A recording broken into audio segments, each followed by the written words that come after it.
welcome. My name is Apero. If you don't know me, I am an Australian Gwent streamer living in Germany. Here I've got for you the Skellige Beginner Challenges. I hope you enjoy these videos. If you haven't already, please do hit that subscribe button. I really appreciate it. I'll bring you loads more beginner and intermediate content, as well as gameplay highlights, weird, wonderful moments.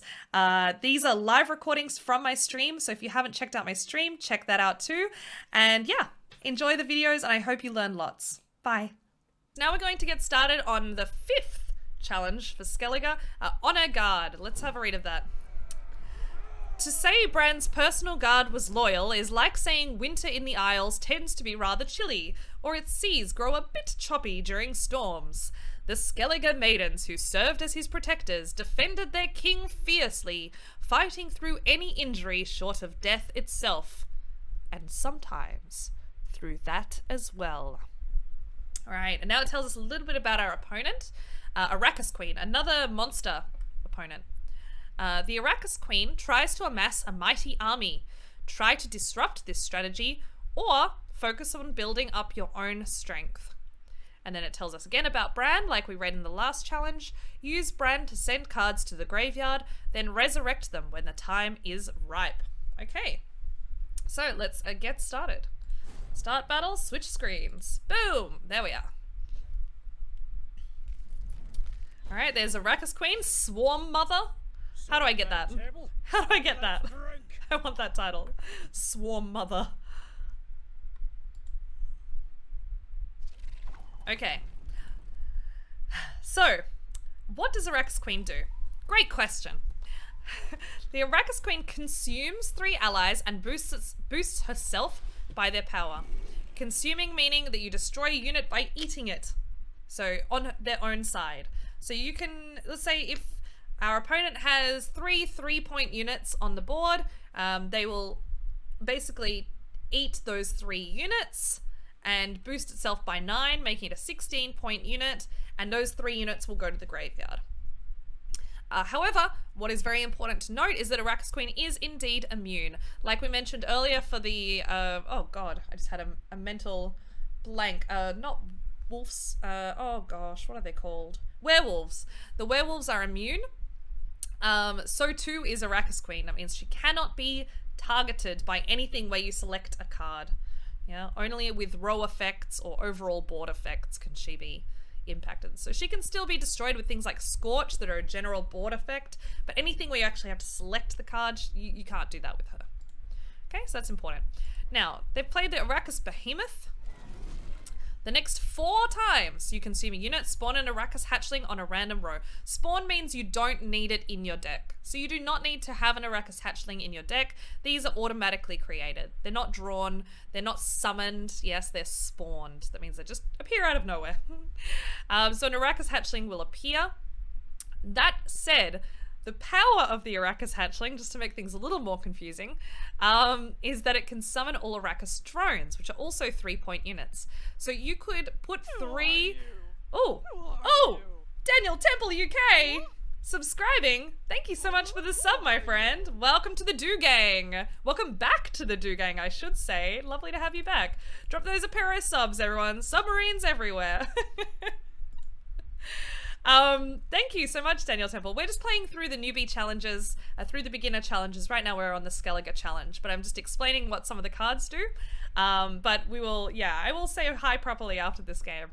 Okay, so the Arrakis hatchling summons all Arrakis drones. So you could have 3 Arrakis drones in your deck, and then when this guy is spawned, it would pull out all of those drones. So it's possible this could be a huge play. I guess we're going to find out if that is the case in this particular instance. For now, we have a few options. We don't actually have a way to kill this unit, so I think we're just going to kind of let it do its thing, which is good in a way because it means that you guys at home get to actually see how it works. So we're again going to open with our Bran here and just get those units into our graveyard. So again, we have our 2 raiders and our skirmisher. There we go. Be the bravest. Now they're all in our graveyard. Rivenai says, I still think it's weird that only Werewolf and Arrakis Queen are immune, and neither of them have any sort of indicator on the card itself. Yeah, so what Rivenai means is that, like, when the Arrakis Queen is played, there's no special effect that tells you it's immune. You just have to know. You just have to read the card description and know. But they are the only two units. I think you're right, Rivenai. I think they're the only two units that are immune. Okay, so now we can see the moment they consume something, this is going to spawn 2 3-point units. It's going to spawn 6 points immediately. So it's going to be a bit intense. We're going to play our Drummond Shield Maidens, again, as I mentioned before, to thin out our deck. Thinning refers to the act of drawing cards out of your deck so that the cards left in your deck are better, and that makes your draws better for round 2 and 3. So we're going to play it. Remember here we've got Commander's Horn. Just as a reminder, Commander's Horn boosts 5 adjacent units. I forgot we still had your sound effect, Daniel Temple. There you go. So, oh dear. The Commander's Horn boosts 5 adjacent units, that is 5 units right next to each other on one row, by 3 points each. So we're going to play our 3 units here, right next to these 2, so that we've set up for our Commander's Horn already. Now! All together! Now! All together! There you go, guys. Just for you. Okay. Alright. So our opponent has made a pretty basic mistake here. As you can see, this Arrakis Behemoth has spawned some Arrakis hatchlings. It also summoned 1 Arrakis drone that this Arrakis Queen ate. Unfortunately, in order to do that, the first card she ate was another Arrakis Behemoth. Now, if you eat a card, this might come as a shock. If a card's not on the board, it can't deploy its effect, right? So the Arrakis Queen ate the card before it had a chance to provide value. So that was a bit of a mistake. Really, they should have waited longer until playing that. So we're 14 behind. The Commander's Horn will give us exactly 15 points and keep us ahead. So will Vanilla Geralt, but the Commander's Horn will not always have a chance to get full value. You can see here we've got 5 cards next to each other. I think we take this opportunity to apply this. There we go. As I mentioned before, the card you select, the units will be 2 to either side, which will have that effect deployed to it. So if we selected this card, you can see that the 2-point unit on the far left, that is Bran, our leader, would not have that boost applied to it. Obviously, we would like for it to boost all of them, but this is important because if you are using Commander's Horn to help you set up a row, and maybe you want to offset the value of some units because of things like Scorch, as I mentioned earlier, which could burn the highest unit. Maybe you play here and you have 2 high units on one row and you think if someone plays a Scorch now, it'll burn both of these units. Maybe you want to offset it. So sometimes the best value is actually not in boosting all of the units on that row. But here, I think we're safe. We're going to apply it to all of them, like so.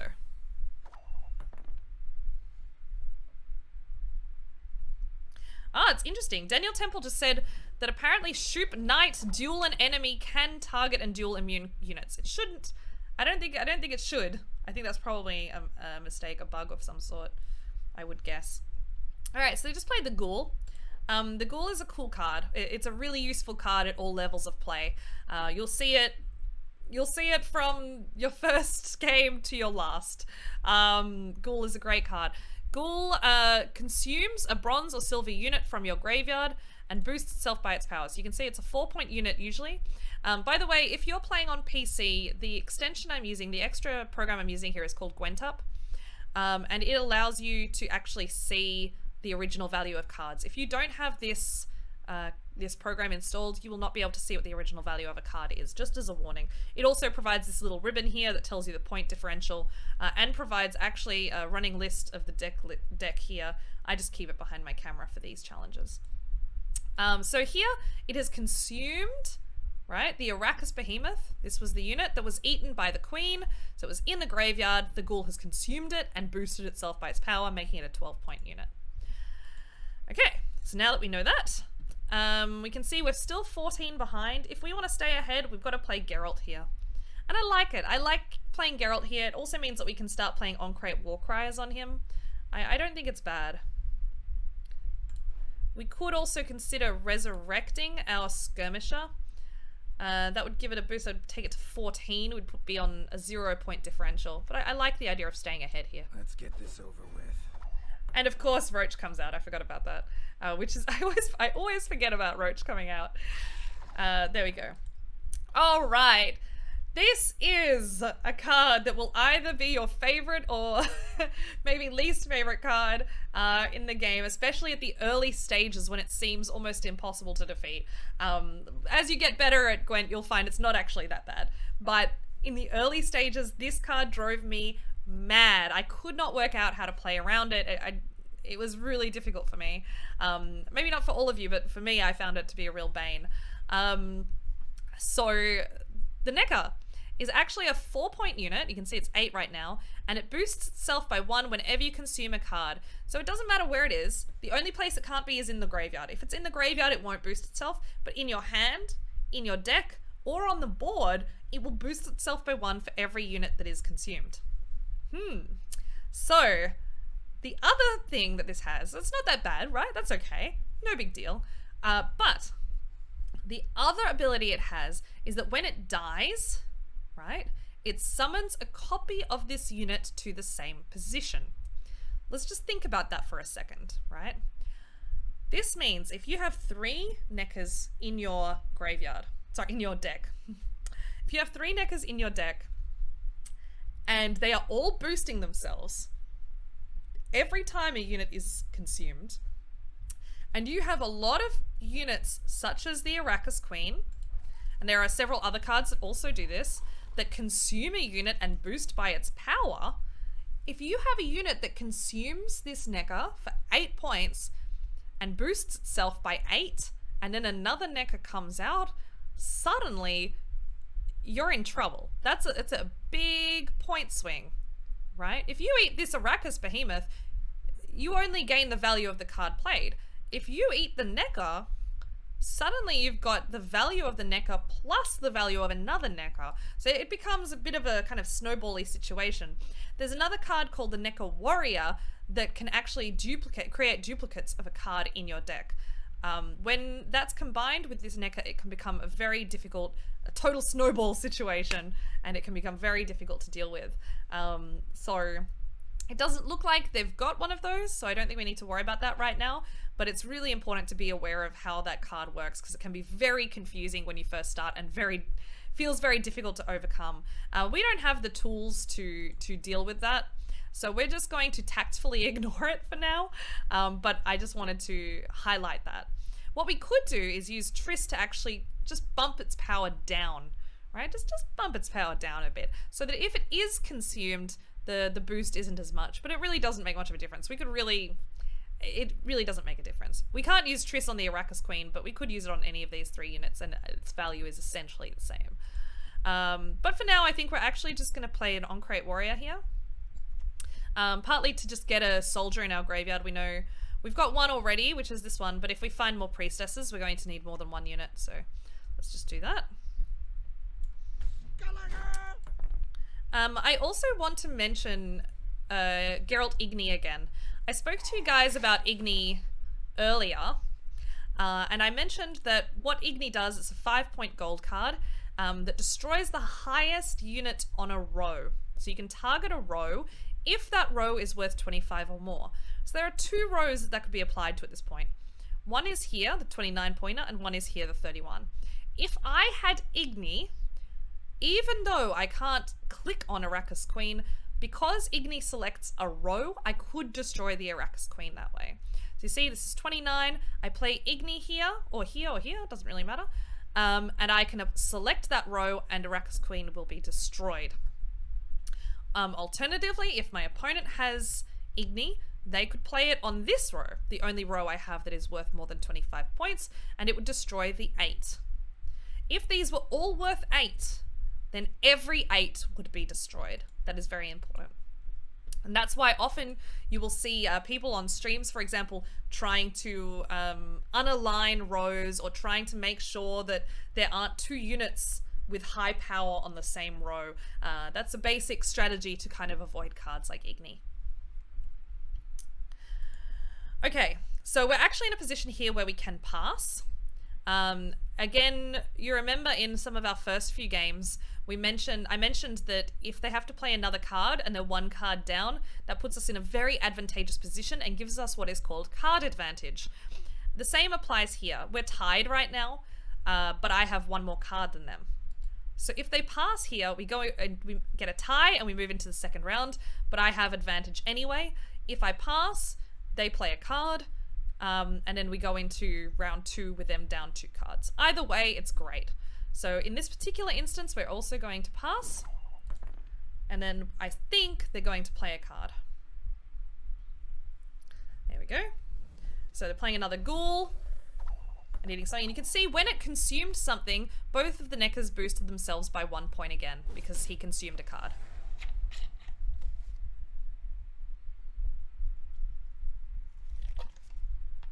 So now we go into round 2. We have 6 cards and they have 4. And what a good thing that we played that extra soldier, because we now have 2 priestesses of Freya to resurrect a bronze soldier. And we now have our 2 soldiers that we are happy to resurrect. Again, just a reminder that these Drum and Shield maidens, if you resurrect them, they are only worth 3 points. They will not summon these ones. They only summon them if they're in the deck, not in the graveyard.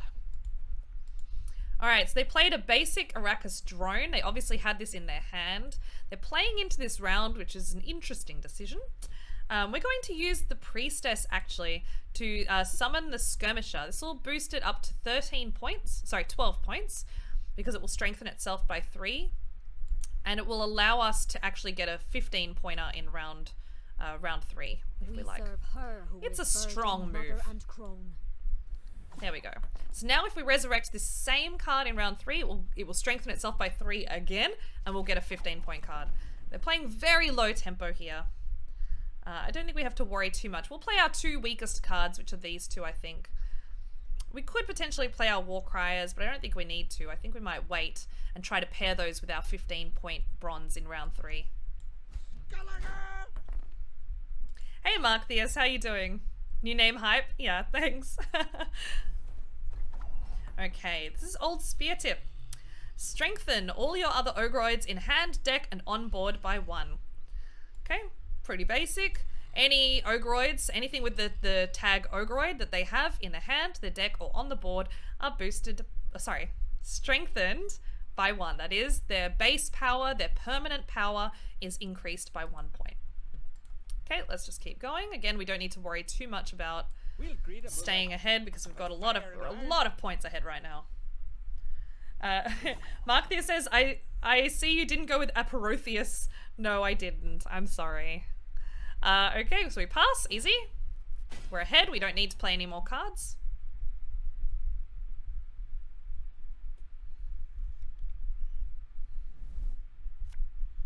Okay. So here we go. We can, actually, let's just open with Jutta. She's one of our proactive plays. Our other proactive play is to resurrect the On-Crate Warrior or the Skirmisher. But I think for now, let's just drop Jutta. May Freya choose the victor.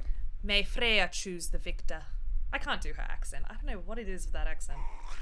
Alright, this is their last Necker, so we don't need to worry too much, right? We know that they have 3. You can't have more than 3 bronzes in a deck.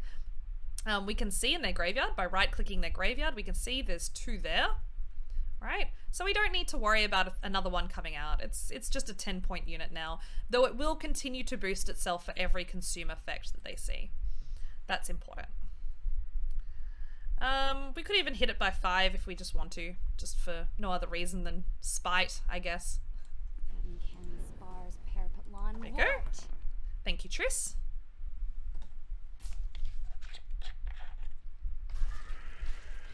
Okay, so you can see if they had another Necker in their deck, then that Forktail eating that card would have brought another one out. But because that was their last one, there's no effect there. We don't need to worry about that. Okay, let's resurrect that big bronze card. Where is he?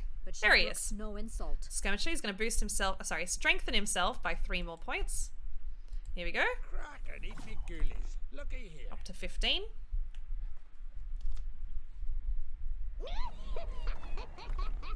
Okay. So these are crones, right? Now this is typically a trio play. You have 3 silver cards, 2 of them worth 6, the Weavess and the Wispess, and the Brewess worth 8. So, again, these are usually played as a threesome, right? You play the Weavess, Wispess, and Brewess come out. We see here they've played Wispess and only Weavess has come out. Brewess has not. This implies that the last card in their hand is in fact the Brewess, which means that we could pass and they wouldn't win. So we don't know for sure that they have Brewess in there, but we know that we've won this game regardless, right? Even if that's another card, we can play one of these. So I say we take a little risk and we pass and we see if they do in fact have the Brewess in their hand. If we lose, then we know we could have won. That's fine. All right, no problems. But if we win, it just feels a lot better this way. So here we go. We pass. Moment of truth. Oh! Well, they didn't have the Brewers, but they also didn't have 14 points. So we still won. And that's where the fun in Gwent comes from, my friends.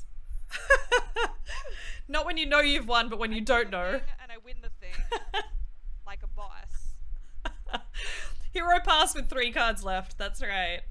Yeah, so actually on that topic, guys, that's what we call a hero pass. A hero pass is when you could play more cards, but you think you've won the round anyway, so you don't. And so you pass early on the assumption that the opponent cannot make up the difference in points. It is considered a bit of a badass move, so, you know, whatever. Hero pass with 3 cards left.